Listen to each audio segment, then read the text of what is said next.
नमस्कार दोस्तों, अगर आपके कंधे में अकड़ाव है, दर्द है या हिलाने में परेशानी है, जैसे कपड़े पहनना, बाल बनाना या रात को करवट बदलना भी मुश्किल है, तो आप अकेले नहीं हैं। कई बार लोग सोचते हैं शायद नस खिंच गई, गैस चढ़ गई होगी या शायद सर्वाइकल हो गया होगा, लेकिन जब हम ध्यान से देखते हैं तो ज्यादातर मामलों में ये तकलीफ फ्रोजन शोल्डर होती है।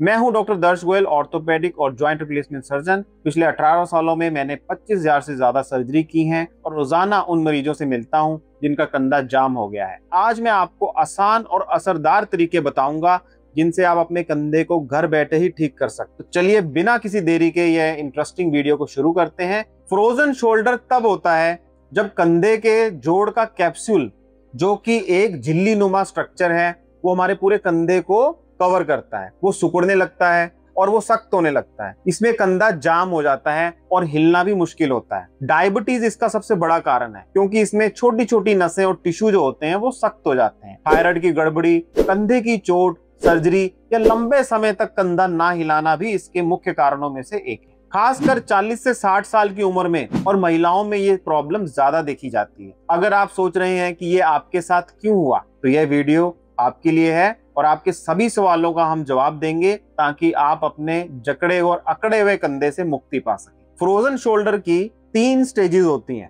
पहली जो कि है फ्रीजिंग स्टेज, जहां दर्द शुरू होता है खासकर रात में और कंधे की हलचल धीरे धीरे कम होती है। दूसरी है फ्रोजन स्टेज, यह दर्द थोड़ा कम होता है लेकिन अकड़न हमारी बढ़ जाती है। इसमें हाथ उठाना या पीछे लेकर जाना भी ऑलमोस्ट नामुमकिन हो जाता है। और तीसरी स्टेज है थॉइंग स्टेज, जहां पे कंधा धीरे धीरे सही होने लगता है और आपका कंधा धीरे धीरे खुलने लगता है। अगर आप इसे अनदेखा करते हैं तो कंधा सालों तक जाम रह सकता है। एक्सरसाइज फ्रोजन शोल्डर को ठीक करने का सबसे जरूरी हिस्सा है। मैं आपको कुछ आसान और असरदार एक्सरसाइज भी बताऊंगा जो आप कर सकते हैं और बढ़िया रिजल्ट्स पा सकते हैं। एक्सरसाइज से पहले हमें कुछ जरूरी बातों का ध्यान रखना होगा, जैसे हमेशा हॉट पैक के बाद ही एक्सरसाइज करें या फिर दोपहर में करें जब मौसम गर्म हो, और तेज दर्द में तो एक्सरसाइज बिल्कुल ना करें।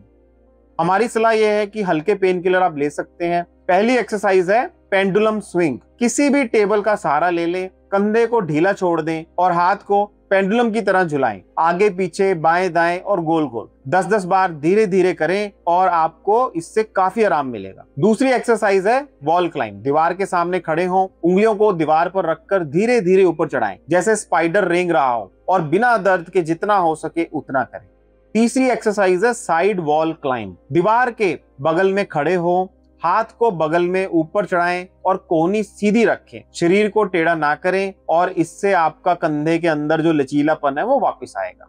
चौथी एक्सरसाइज है आइसोमेट्रिक पुश। दीवार को हल्का सा दबाएं जैसे पुश कर रहे हो, 10 सेकंड दबाएं और फिर रीसेट करें। सामने, बगल और पीछे तीनों दिशाओं में करें। पांचवी एक्सरसाइज है सपोर्टेड पुशअप्स। किसी कोने में खड़े हों, दोनों हाथ दीवार पर रखें, हल्के से आगे झुकें जैसे पुशअप कर रहे हैं, और 5 से 7 बार करें। हर एक्सरसाइज को 2-3 बार दोहराएं, रोज करें। अगर एक्सरसाइज के दौरान अजीब आवाज आए जैसे क्लिक, तेज दर्द हो या सूजन हो, तो फिर आपको ये एक्सरसाइज रोकनी चाहिए और अपने डॉक्टर से संपर्क करें। शुरुआत में हल्का दर्द होना बिल्कुल आम बात है, लेकिन डरे नहीं दोस्तों। हॉट पैक, नियमित एक्सरसाइज और थोड़ा समय देकर आपका कंधा 3 से 6 महीने में ठीक हो सकता है। कुछ मामलों में स्टीरॉयड इंजेक्शन की जरूरत भी पड़ती है।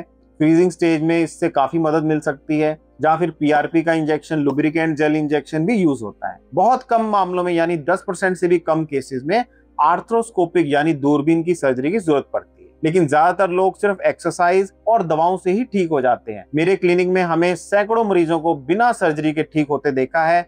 ये यकीन रखिए, आप भी ठीक हो सकते हैं। फ्रोजन शोल्डर कोई लाइलाज बीमारी नहीं है दोस्तों। सही जानकारी, नियमित एक्सरसाइज और थोड़ा समय रहते अगर आप अपना ट्रीटमेंट शुरू कर देते हैं तो इस प्रॉब्लम से आपको आजादी मिल सकती है। अपने शरीर का साथ दें तो वो आपका भी साथ देगा। हमारे YouTube चैनल को सब्सक्राइब करें, जहां मैं हड्डियों और जोड़ों से संबंधित लगातार वीडियो बनाता रहता हूं, ताकि जो लोग इस प्रॉब्लम से पीड़ित हैं उनको सही जानकारी मिल सके और वो अपना इलाज सही से करा सके। यही मेरी शुभकामनाएं हैं कि आप जल्दी से जल्दी ठीक हों। हंसते रहिए, मुस्कुराते रहिए और हमेशा हेल्दी रहें। धन्यवाद।